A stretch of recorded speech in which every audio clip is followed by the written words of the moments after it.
Good evening and welcome to the Icecast Live. My name is Shane Chebsey, and next to me, as always, the ever faithful, the ever loving, the extremely bearded Ollie McMonee. How you doing? Good evening, Shane. How are you?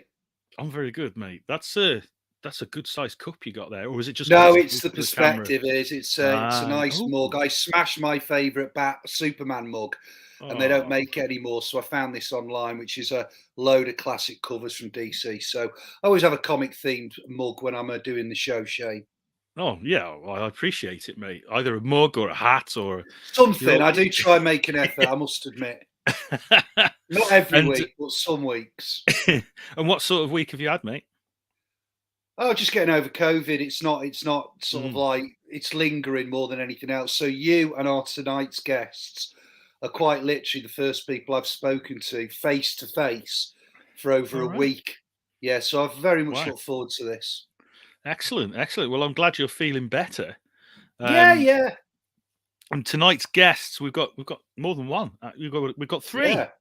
Um, Hopefully, yeah. So we're going to be talking about the new Atomic anthology, which caught my eye when I saw it advertised online because it's got a lovely. I think that's the cover that's being advertised, or it may just be a promo image. But I really, really liked it. It caught my eye, and I thought, oh, let's talk about that. So we've got Chris Geary, who is an artist on the book. We've got Kevin Gunstone, who is a writer, and eventually, once he's finished putting his new bathroom in, we'll have Tony Foster, who is the publisher. Yeah, so I'm really looking forward to it, mate. It should be a good chat, eh? always good So to show light, even spotlight some indie creators. And I know yes, Tony's had a great number of successes, not just with the current Kickstarter, but other Kickstarters as well. he has actually, yeah, and he does Yeah, obviously the comic scene stuff as well, which yeah. we'll inevitably probably have a little chat about Oh, I because dare say. he's just doing stuff all the time. He's full of ideas. It's incredible. We've got no Sam tonight.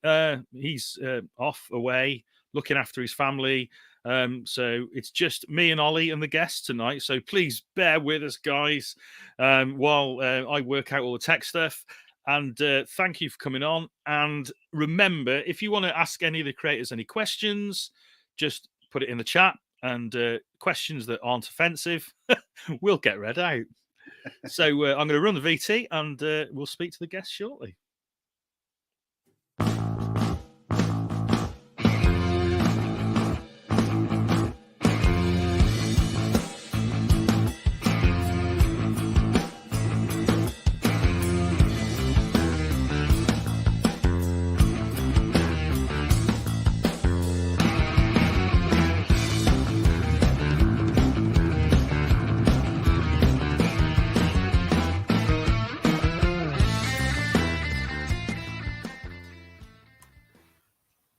Welcome back to the Icecast Live, and welcome to the Icecast Live, Chris Geary, Kevin Gunstone, and Tony Foster. Good evening. Hello. Hello. It's good to see that you made it in the nick of time there, Tony. I could just see you rushing back while we were playing the VT there. Wait for that grouting to dry. My house has been flooded. Oh no! It's okay. It's all right. It'll be all right. Fine. Yeah, we're not going to see like alligators going by or anything like or anything like that. So no, it's not an episode of Waterworld or anything. We'll be all right. Well, thanks guys for joining us on the Icecast tonight. It's really nice to see you. Some of you guys I've not seen for quite a while now. Mm-hmm. Well, no one's seen anyone for quite a while, have they? To be honest, let's face it. So we're here to talk about Atomic. But before we do, it'd be nice for us to get to know you guys a little bit, and I know you guys, but for the people watching, just find out a little bit more about you. So Tony, tell us a little bit about yourself, a little bit of an introduction, if you may. Well, I do Comic Scene, the website, and we do a few. We obviously did the magazine for a while, and now we do the history of comics. And I'm the sort of publisher of Atomic, which is a returning comic from way back when. So that's who I am. And were you involved in the original Atomic as well, then, I presume? Yeah. I started it in 1980. Well, it was before 87, but it started going into comic shops in 1987. That's impressive. I mean, back then, doing small press comics was a very different affair, wasn't it? Yeah, I became very familiar with photocopiers, Staplers. scanning, and jamming paper, and staple guns, and folding, and sticking together, and typewriters and all that kind of stuff. Yeah, so yeah, quite familiar with that. Yeah. It was very hands-on back in the day, wasn't it? I remember when I first started publishing. I mean, I'm not such a veteran as yourself. I started in '94, but I remember back then it was a lot of folding, a lot of stapling, and lots of fold. You know, lots.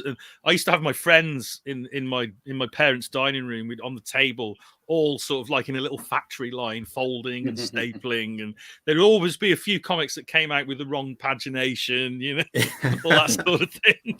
Yeah, but it was very hands-on, wasn't it? Self-publishing back in the day, it was a real craft. The ones that had different pagination are collectible items now, though.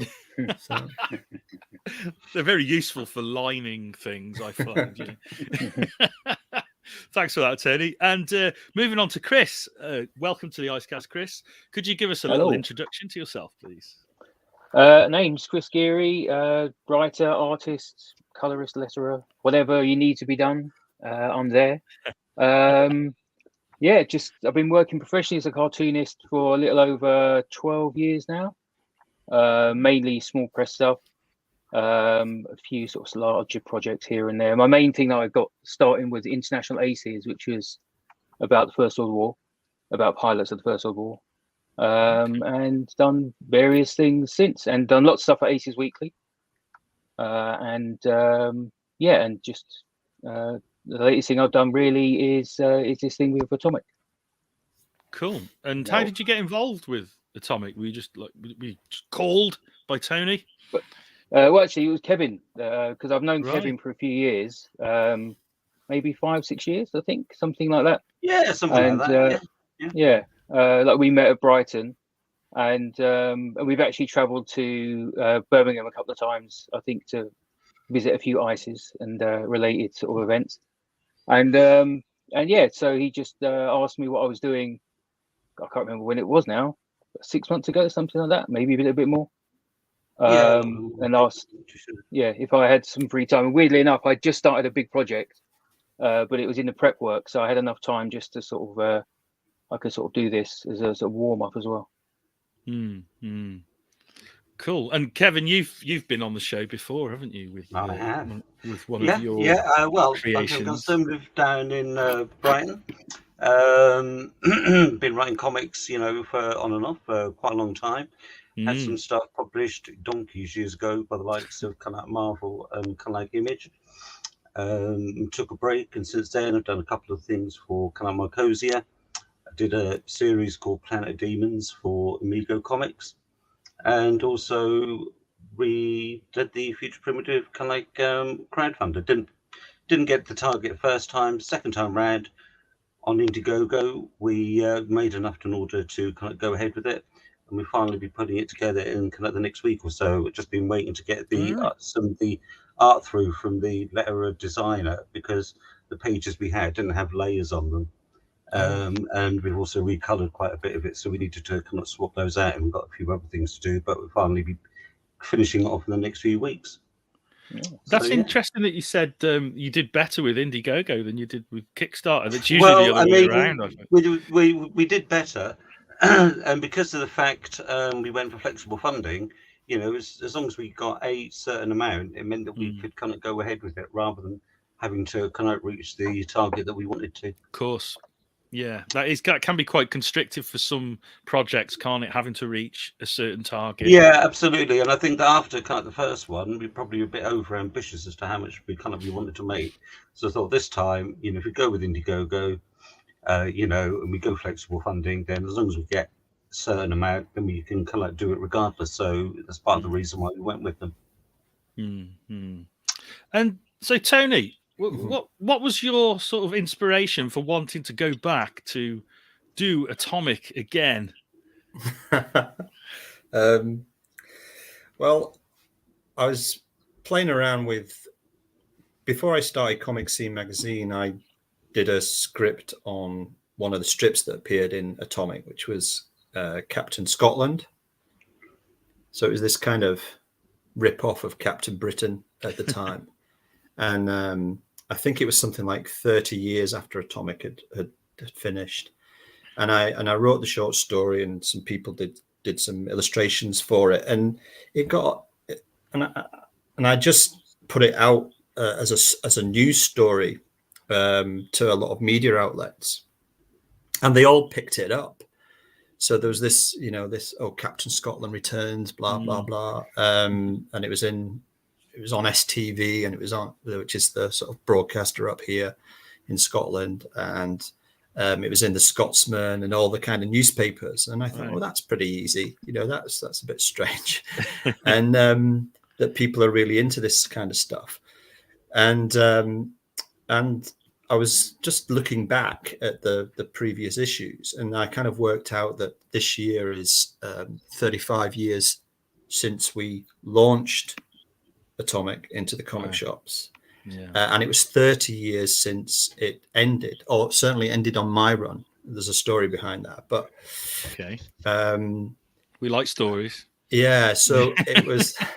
Well, it was one of there was 13 issues of Atomic, but actually there was 14 issues because my friends who used to do it with me contacted me after I'd finished and said, could we use the title to do our version of Atomic? Right. And at that time I was working and stuff, and I said, yeah, just go ahead and knock yourselves out. And they did a 14th. Well, I don't think they called it a 14th issue, but they did another issue, which was great. It was fantastic. And so it was 30 years since it ended, and so I decided that this year we would release a version of Atomic.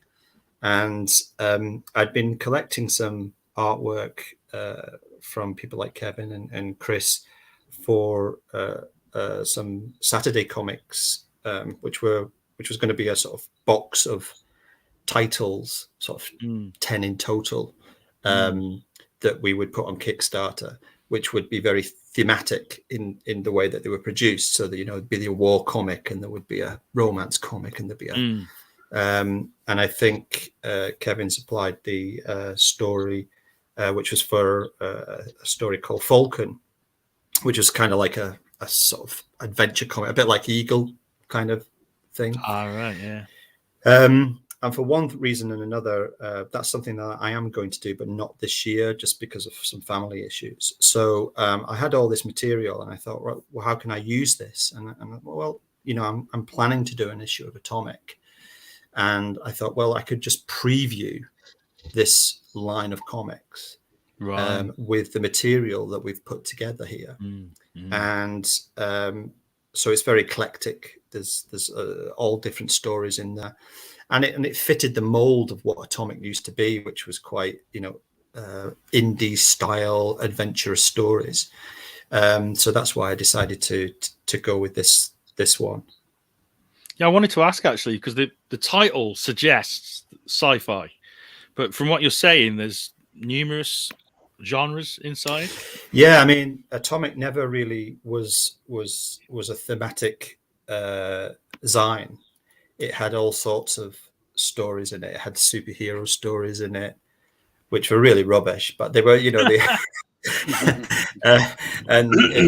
but it also, I think we were probably one of the very first signs to tackle, what it was like to be gay, or we tackled suicide. We tackled all sorts of different kind of stories. And we had kind of crazy stories that you would have got in a kind of knockabout title, or it was very eclectic. It was very, but some of them were adventure stories. Some of them were stories, just stories in general, just great stories. I mean, they were just great stories.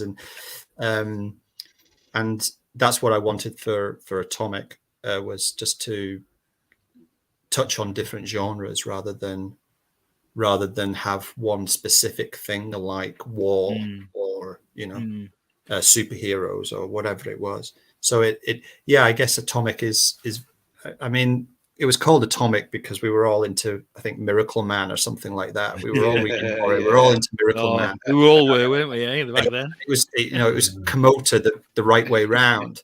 So that's why we called it Atomic. So that's where the title comes from. Cool. Because if you're gonna, with all the will in the world, these great writers all just spelt things wrong. So we just spelt it the right way around, and that's where the name came from. So. That's very cool. So it's story led more than genre led, obviously. Then, and so what would you say holds it together? What would you say was the overriding thing about Atomic? What if you were trying to sell it basically in a couple of sentences? What sort of holds it together as an anthology? Would you just say it was just the quality of the stories? Yeah, I think it is. It does.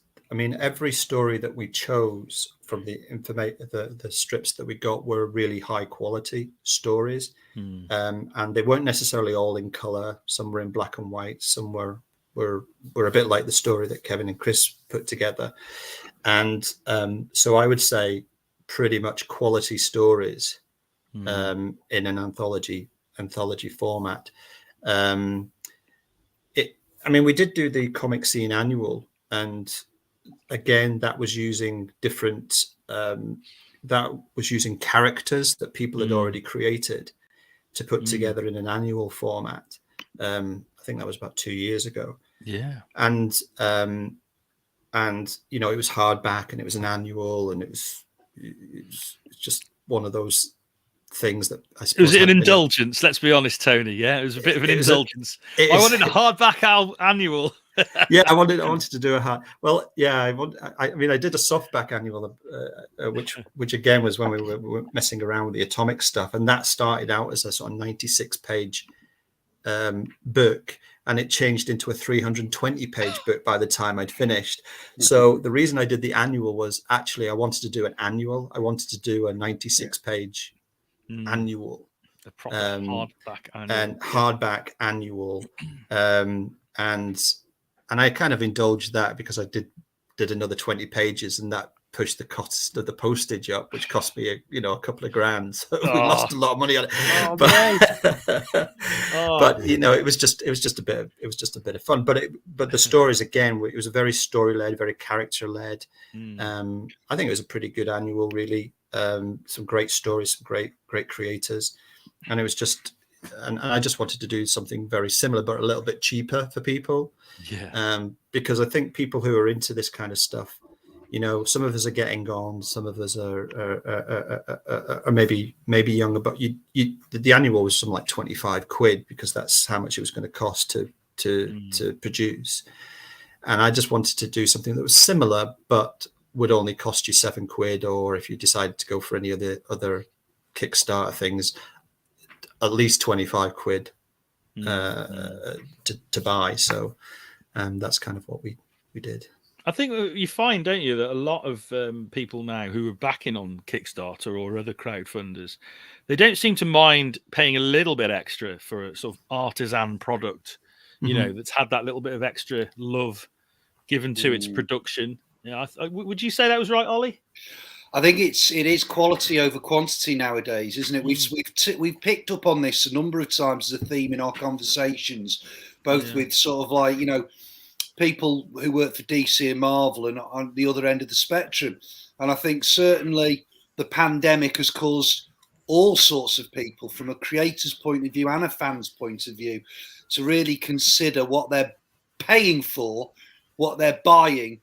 And that those extra sort of bang for your buck pieces that you get with the sort of things Tony puts out there and other Kickstarters. And I think it's interesting how Indiegogo offer another way of doing it if Kickstarter doesn't quite work as well. And I know there's a few other platforms out there. It's very interesting times, I think, for the independent creator. I just hope as more of the bigger names get into Kickstarter, the smaller voices aren't pushed out to the periphery a bit more. I think it is a level playing field, though, to a certain extent, isn't it? Because if you're a big name or a small name, you've still got the same exposure on Kickstarter. You know, there's no sort of tiers to it, as far as I can tell. You know, if your work is good, and it will find its audience, and you know, and it doesn't matter who you are. And I like that. I like that whole level playing field. If you, it's not being too greedy either, is it? I mean, I noticed Tony's is only $3,500. So I can understand how you would have lost money on the postage last time round. And then you look at some of them are asking for ridiculous amounts of money. You do begin to think, where's all this extra money going to? Because it's certainly not publishing the comic.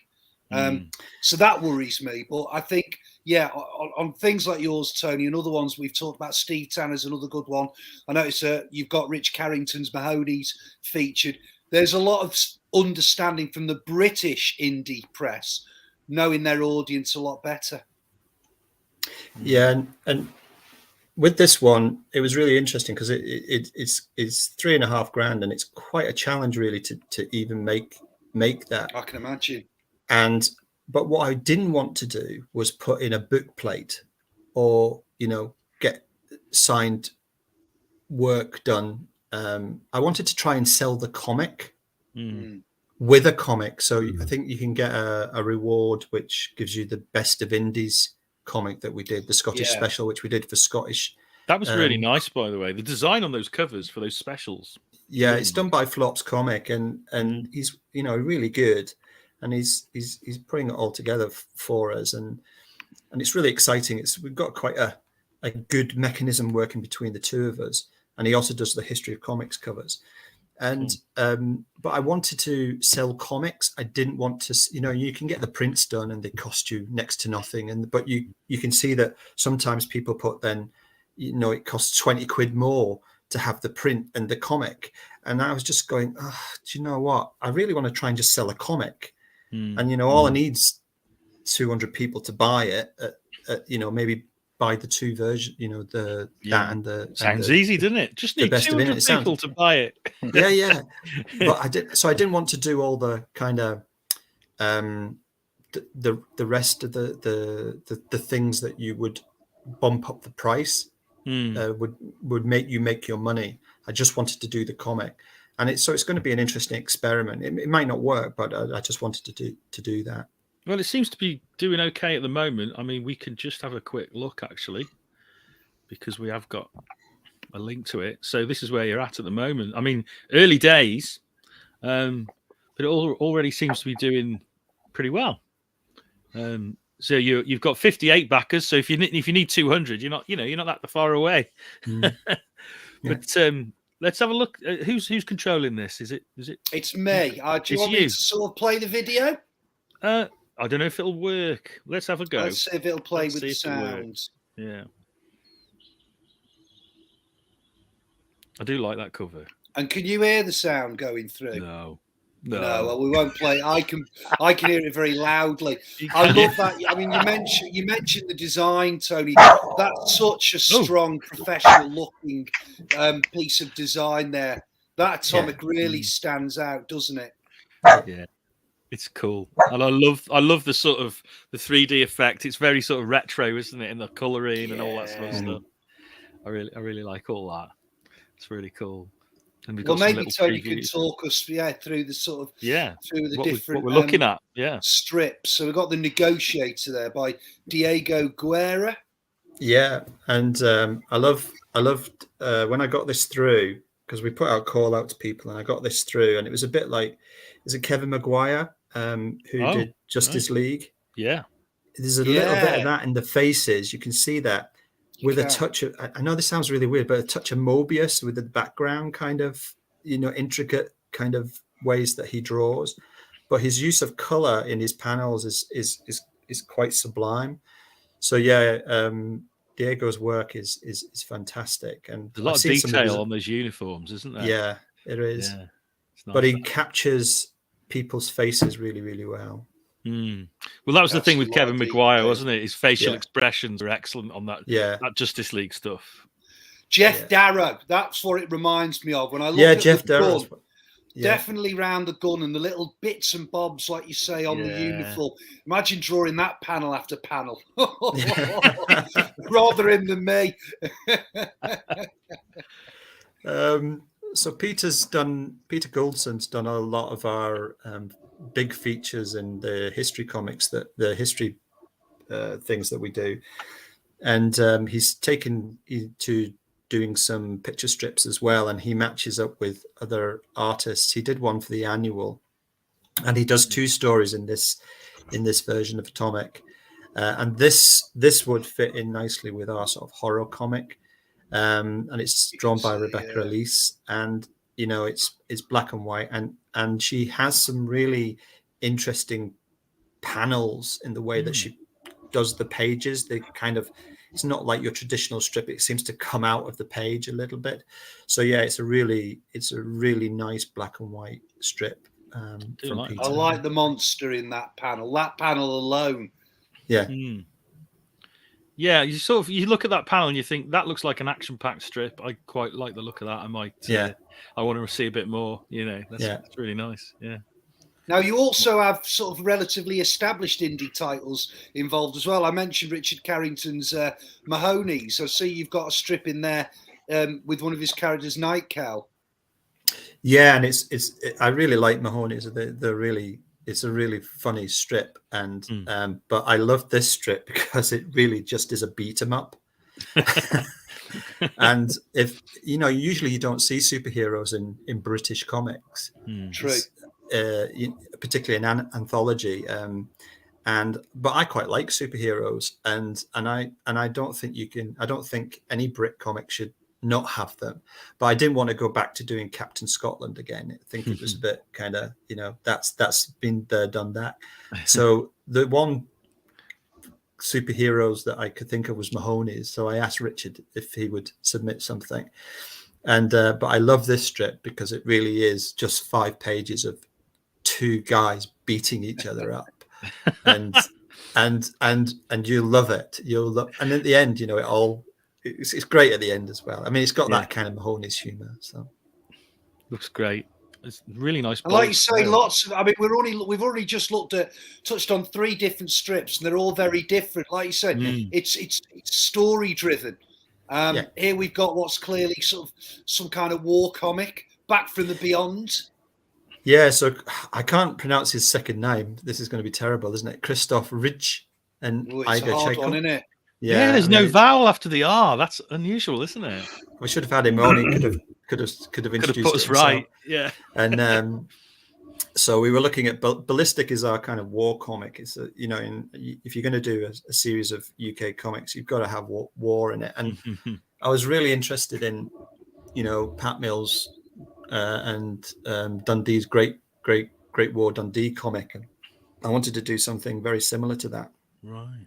And Christoph sent this particular strip in for that, and it's again black and white. It's very it's also a shaggy dog story. So you have to buy the comic to understand what that means. But if you like dogs, then you'll like that strip as well. Well, somebody likes dogs because we heard one barking in the background earlier. That was mine.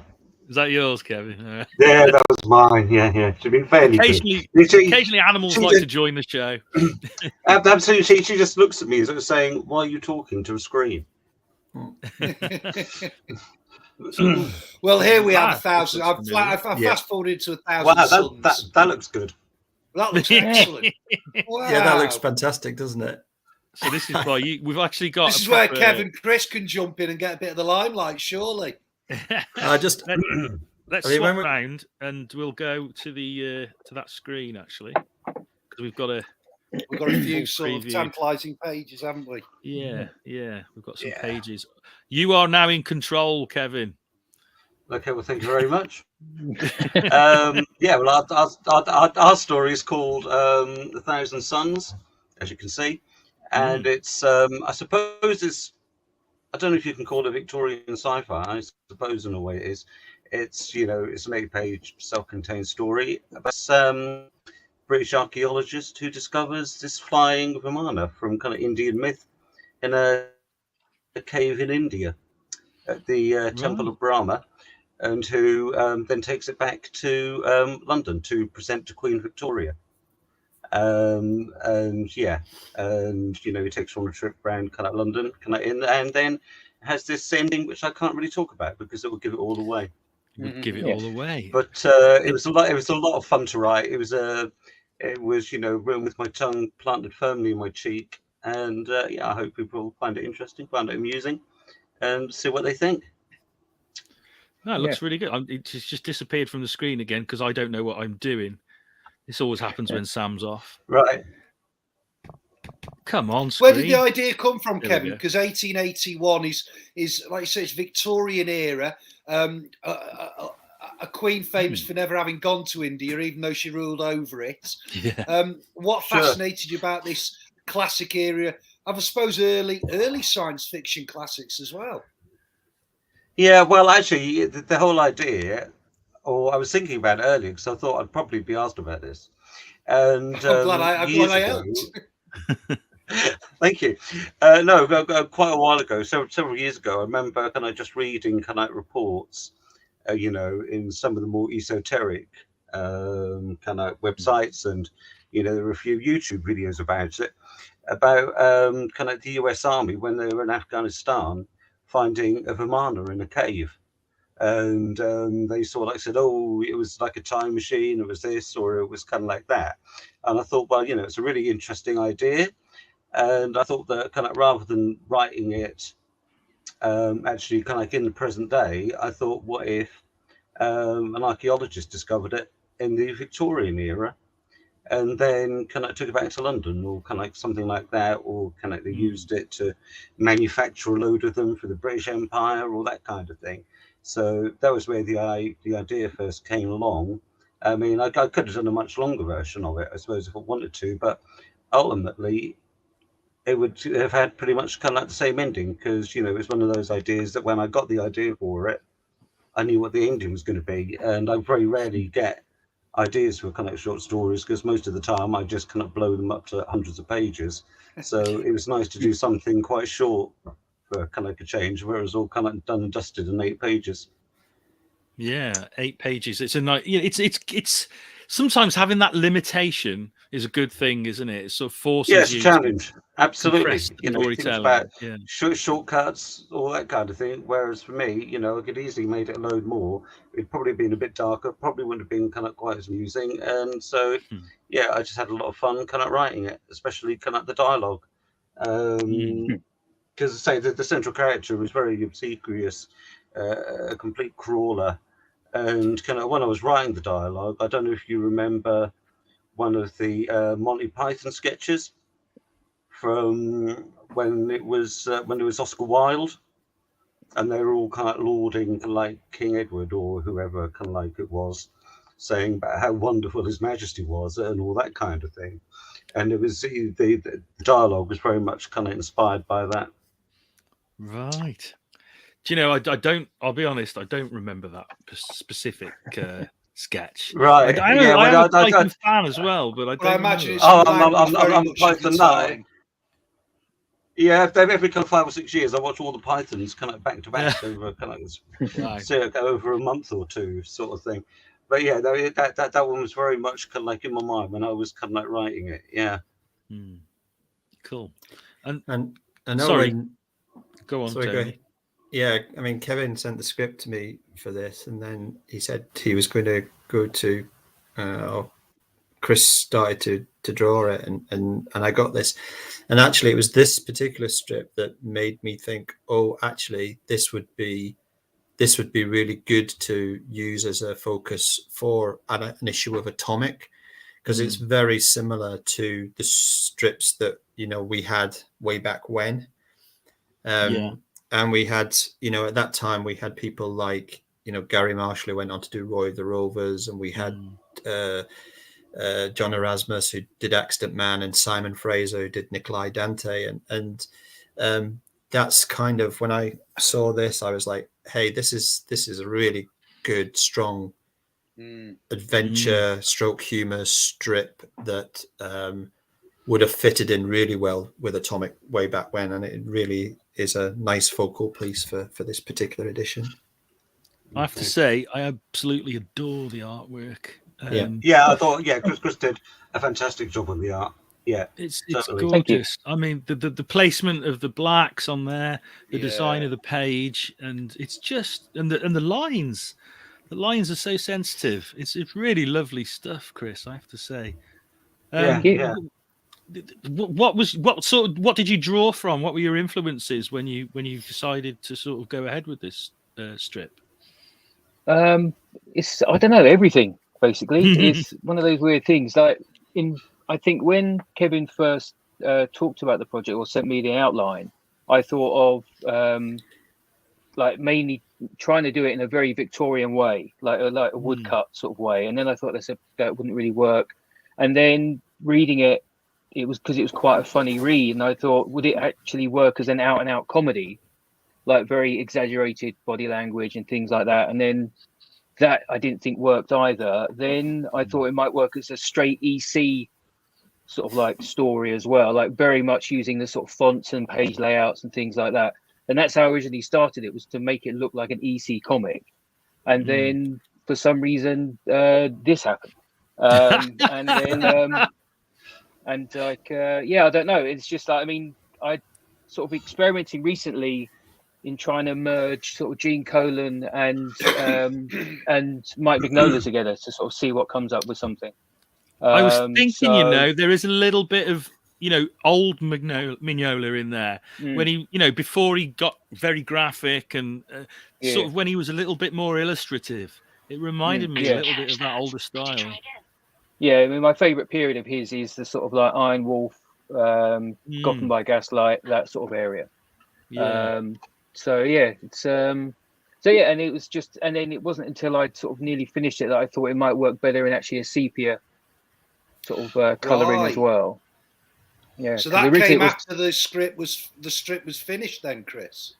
Pretty much, yeah. I mean, I was going to do it in the grey tones. I'd do it as a strip black and white, but with grey washes. And then I thought, let's just see what it looks like. Because I was again thinking of the era, early plate photography and things like that. And I know there could have been danger in going full tilt and adding grains and making it look, very vignette and all that sort of stuff. But I thought I'll just keep it as simple as possible, but still invoke that sort of style, basically. It works for the balance between the very heavy blacks and the fine line works really well. And I suppose the Victorian era's dress sense lends itself to a lot of black clothing anyway. So I mean, just these two pages alone, there's just so much going on. Yeah. It's lovely stuff. Yeah. One of the things I like most about kind of what Chris done was, with the way the characters kind of relate to each other and kind of their body language and kind of things like that. Yeah. Whenever I've read it kind of a few times since, and I think it just tells the story kind of so well. It always gives me kind of a bit of a chuckle the way they kind of like the way they are with each other. Yeah, it's one of the things I like the most about it. I was going to say the same actually, but you beat me to it, Kevin. The body language on the characters. Because when you're telling if you're telling a story that's humorous, but you're using the dialogue to do it, the acting of the characters has got to be spot on, especially if you're drawing it straight and you're not doing it as a cartoon comedy. It's really got to be convincing, hasn't it? The acting of the characters and the body language here is fantastic. They are very Victorian. Yeah. And it is interesting that Chris talks about the fact that he went through different styles of thoughts when he was coming to this script, and if you're doing if there is a slight humor or black humor in it, it's always better to play it straight on the page in terms of the illustrations than trying to make it look comical. I think it worked. It's strong, and that's the beauty of this story and all the stories. I think is. And all the writers have done this. They've created great stories within 8 pages, and it's not. In some ways, I suppose it's a bit like, there's a point where 2000 AD kind of when it took the shackles off in terms of you know, we can start showing lots of blood and nudity and all this kind of stuff, that it took away from the strips a little bit, in that you couldn't use humor to give you a satisfying end. They started just to be able to, you know, here's a gun, and I'm just going to blast your face to end this particular strip, kind of stuff. And this particular edition of Atomic doesn't do that. You know, a lot of the stories have a, you know, beginning, middle, and end, and they're really top-notch stories that with some thought that's been given into every panel, every piece that's been written. And this strip captures that. I think it's really good. Definitely, it's really nice. I'm sold anyway, so I'm definitely going to be pledging on this strip. I think on this story. We'll go back to the Kickstarter, because I'm sure anyone watching is interested in finding out sort of how, you know, what the pledge levels are and how much it is, and what extras there are and things like that. So do you want to run us through that, Tony? Yeah, so you can pledge, I don't know, whatever you want. If you're independently wealthy and you've got a spare £1 million, just stick it in the front bit. I'm sure somebody's watching that. There's just a pure digital one. It's £5, £7 for the print, £10 for the print and the digital. When you say the printed edition of the book, you mean? Yeah. And £12 for the digital. The Atomic and the Best of Indies in digital. That's the two that we did. The Best of Indies one, which has stuff like Space Warp and Sentinel and stuff like that in it. And there's the cover of the Best of Indies. And the Scottish one. Really nice. And then you can get so you can get two magazines. You can get that one and the Indies Scottish special in print for £14. That's really good. How big are those? How big? How many pages are those? 48 pages in that one. Wow, that's a bargain. That is an absolute bargain, mate. And that's kind of what I wanted to do. You know, I just you know, everyone keeps talking about the price of comics, and I just thought, well, let's just see if it works. Let's see if people are actually up for just paying for a comic, if you like. And then there's 16 for in print and the Best of Indie specials, and then there's an all digital pack where we're giving away all the comic scene publications. We've done about 40 of them in the last 3 years, so we're giving all. A lot of reading, that is. You've been busy. Yeah, I mean, I started doing this because, you know, the kids didn't need me anymore, and other than to drive them around everywhere.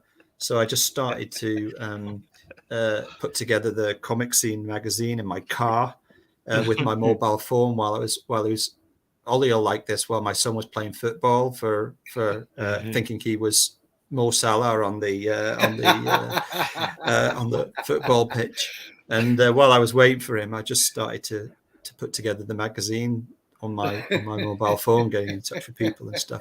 Yeah. And that's kind of how we got to end up, and suddenly we ended up with about 40 different publications that people can purchase as part. That's a big back catalogue. Yeah, it's about 3,000 pages of stuff. So it always helps, doesn't it? If you've got a lot of stuff like that, if you're doing a new Kickstarter, you've got to. I mean, look at that. I mean, that's a lot of stuff. And you can offer that, you know, as part of the Kickstarter on your new thing. It just gives you that little bit more to offer, doesn't it? Yeah, it's interesting. I mean, it's a great package, but it's interesting with digital stuff because, you know, you do get some kickback on it, but not a huge amount, which I found really interesting. But yeah, it's there if you want it. It's a great resource. There's a lot of comic history in that you can read at your leisure, and it all helps with the comic itself. So yeah. I mean, it's great having all that as a package like that. And I mean, I know that when we did our last campaign, you know, I was thinking, you know, are people going to bother with digital? You know, but it's surprising actually how many people went for it. And you know, and I remember we put the link on for a limited time to download it, and some people, you know, are just slow and they don't get around to it, and they were very insistent, you know, when they go, can you put it back on again? I really do want the digital. And this is sometimes people who bought the print as well. Yeah. But they wanted that digital version. I guess for a lot of people, it's convenient. I'm falling in love with digital more and more, Shane. I find that obviously you're getting a lot of PDFs. You can expand the artwork. The backlighting makes a huge difference for me as well. And I find that if I'm reading comics at night, even under a sort of like half a light, it's just not as good. And I know that's terrible to say. But I tend to lean more towards digital nowadays. Really? Yeah. I mean, when it comes to individual issues, I'm just as happy, if not more so, to read them on my tablet than I am actually kind of like in print. I mean, a magazine, something like this, or kind of like Shift or whatever, you know, that's different. But for, you know, just kind of like a regular kind of like comic, I'm just happy to kind of read it on the tablet. Yeah, and then I think if you've got a good buy it in print for a collection. If you've got a good tablet, it helps, I guess. You know, if you've got something that, you know, a good size, that, you know, good resolution, and it looks, you know, and it's easy to read. I guess digital isn't such a pain as it used to. I've always struggled with digital myself, but it's getting better, definitely. But I mean, I recently bought something off Kickstarter from, I don't know if you've seen Ali Fell's book, Trick of the Light, which is beautiful, I have to say. So something like that, I'm always going to buy it in print because it's a really nice object. You know, the print quality is really high. The art is really nice. It's a really nice.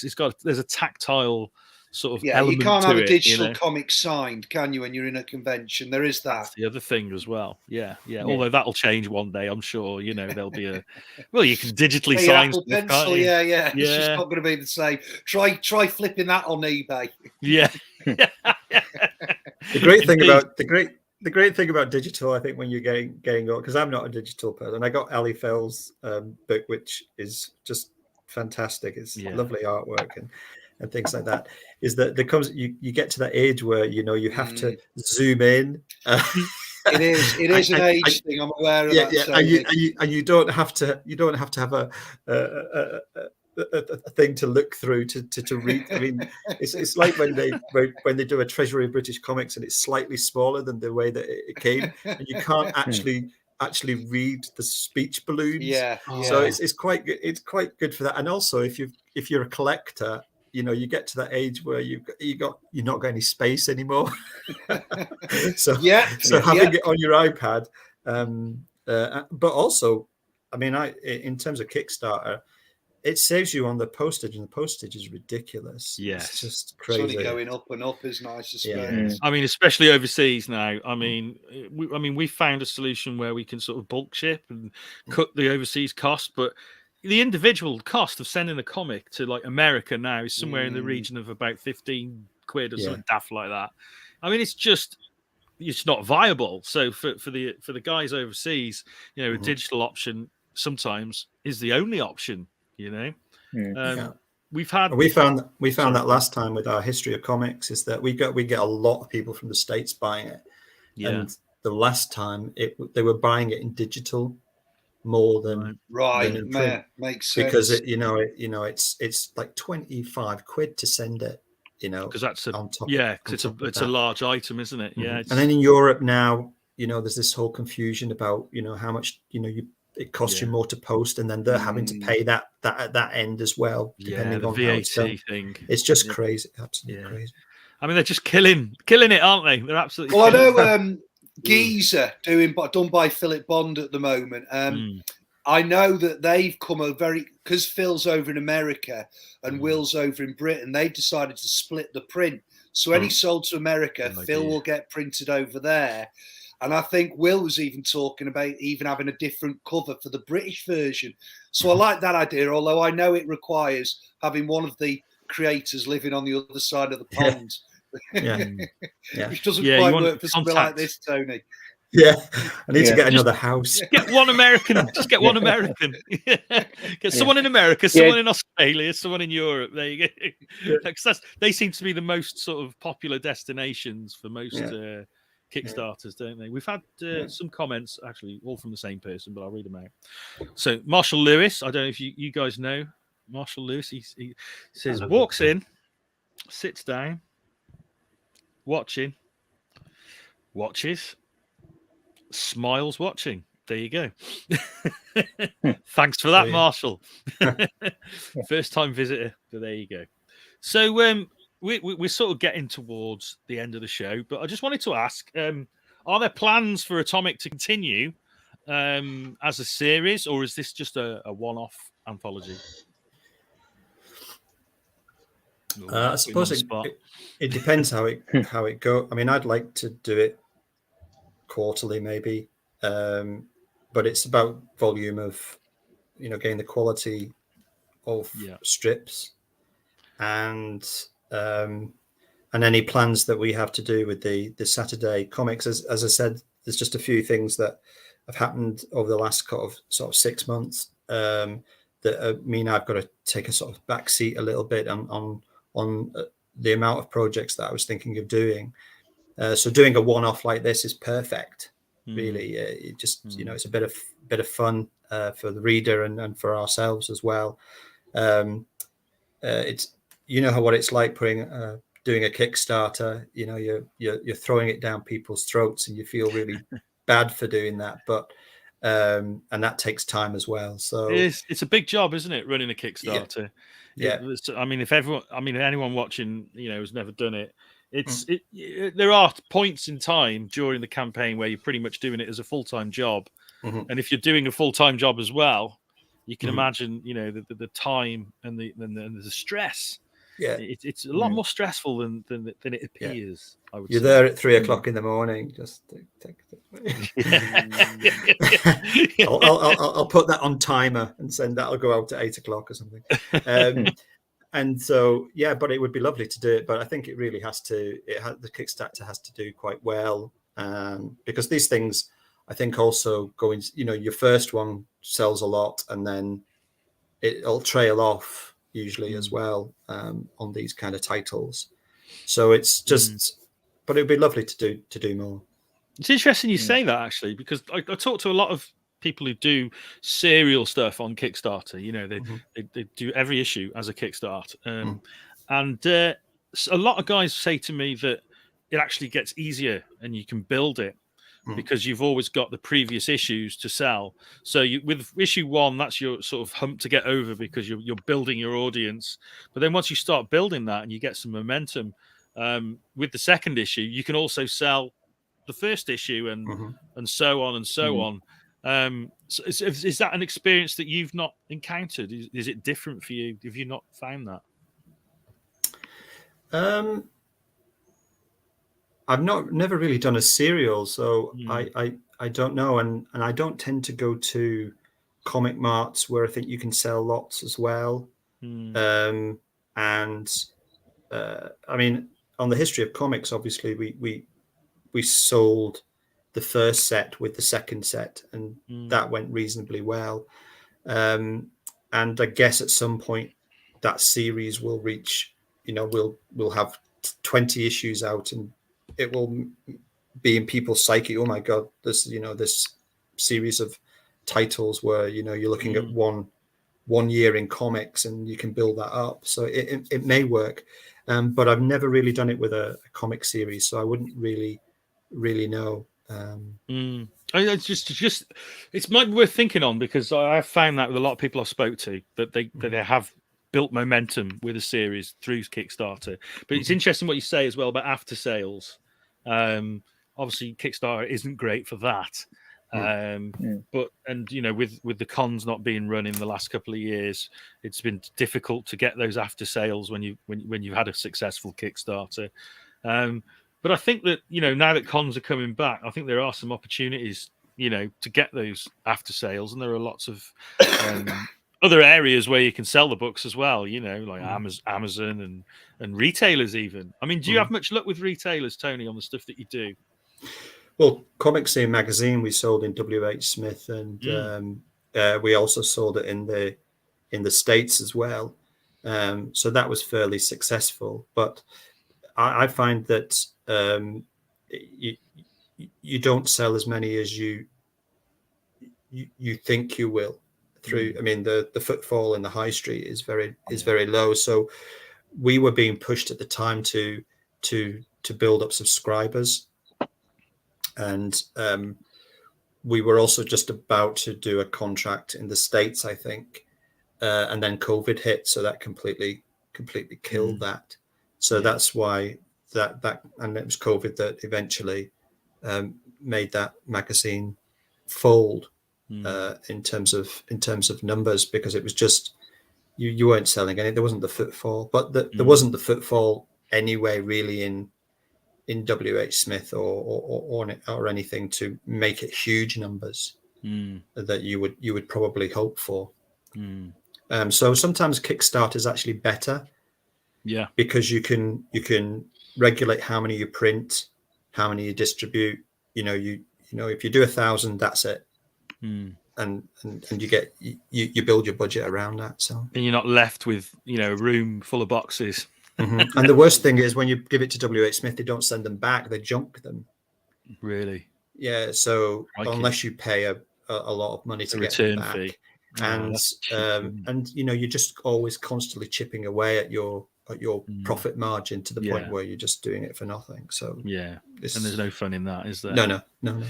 So okay, the other two guys, Chris and Kevin, are there, should I say, other projects in the future that you can tell us about, or anything that you're working on at the moment that you'd like to promote? Well, I can. I don't know if Kevin.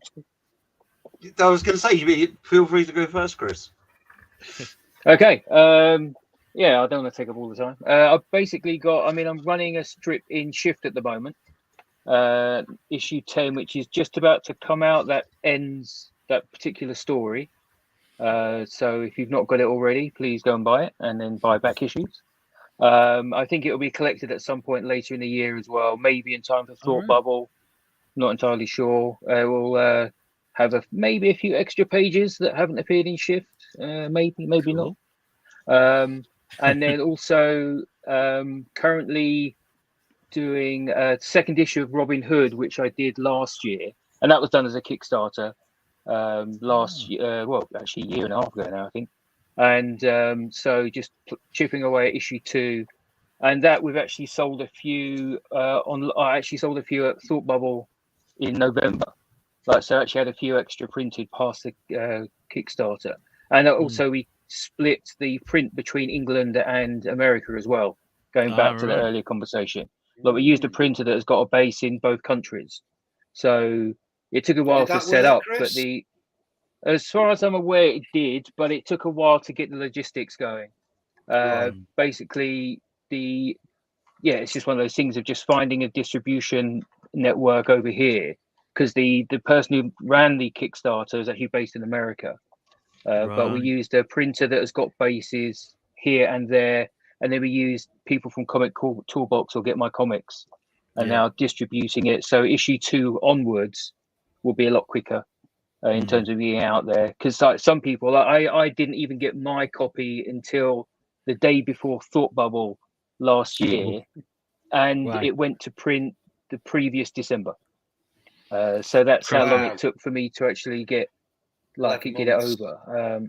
That's a bit of a gap. And that was only because it was printed here as well. So unfortunately, I had to apologise to a lot of the people in Europe and England that backed it and took that long, because I got it at the same time that they did as well.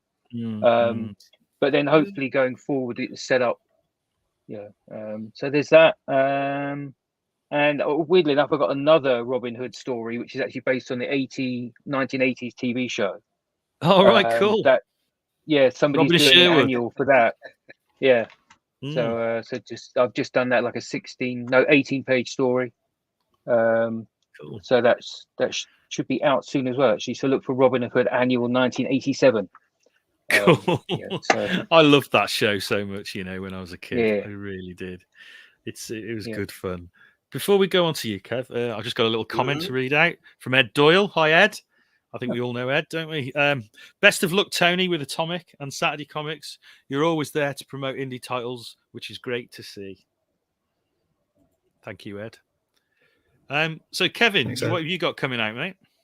Well, other than Future Primitive, I've just been kind of developing kind of quite a few kind of new things. One of which I'm almost ready to start sending out to publishers, and that's something called The Temple, which I've been developing with the artist Prentice Rollins, and I've been kind of trading it on kind of social media. It's a kind of it's a Templar Night story and also a time travel one, which kind of involves the Lovecraft kind of mythos, and that's going kind of really well. And we've got a few other things just in developing, one of which is that 60s retro sci-fi book, which is being drawn by a Polish artist called Rafał Slampa. I think I pronounced his kind of last name right, probably not. That's coming out really well. We actually used as models or as kind of inspiration several kind of well-known figures. So one of them, this central character's dad, looks just like J.G. Ballard, because I'm a bit of a Ballard nut. So I've got lots of little kind of in jokes kind of in there for me. And the other main thing I'm doing is a kind of quite a big kind of sci-fi superhero-y kind of thing with Paul McCaffrey. Our friend Paul, which is going kind of really well. Yeah, I mean, because apart from writing comics, I'm also an associate lecturer at Staffordshire Uni, where they run a cartoon comic art course. And kind of Paul's one of the kind of other kind of associate lecturers kind of gone there, so I got to know him through that. And he's a fantastic artist, and it's an idea I kind of sitting around for a while. So I said, would you be interested in this? It's kind of very Kirby-like, and he's really into it, and he's done a stunning job on it so far. So hopefully, kind of develop that a bit further, kind of in the next kind of month or two. So always kind of plenty to do.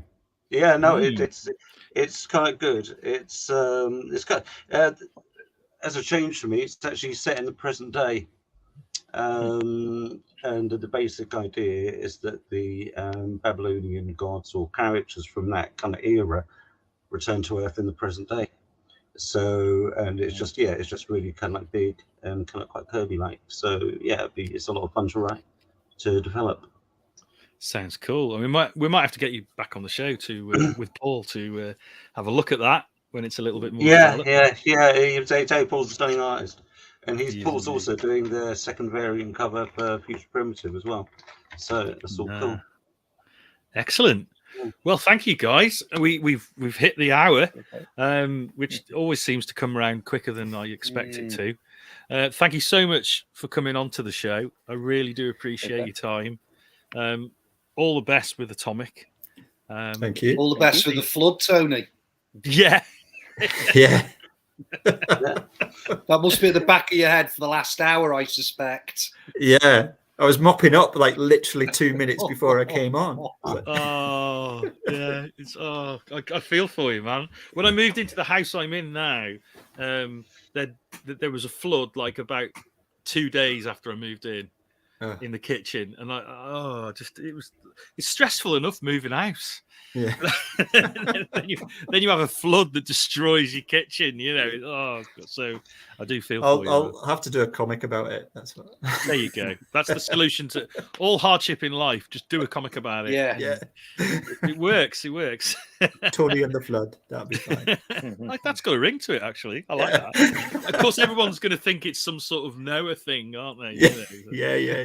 It's Tony building an ark. Yeah. Well, thanks again, guys, and good luck with all your projects. Actually, thanks to my co-host Ollie McManee. Thank you for your expert. Always a pleasure, Shay. Additions. And next week we have actually got Peter Holden on the show. He's going to be talking about his various projects. Like you guys, he has multiple projects on the go at the moment. But one I'm really interested in is the one he's doing with Garth Ennis, which is a war tale. Which looks really interesting. I think you guys will probably be interested in that book as well. So I'm looking forward to that. So thank you again, guys, and we will see you again in the future. All the best. Okay, sounds good. Thank you. Okay, bye. Bye.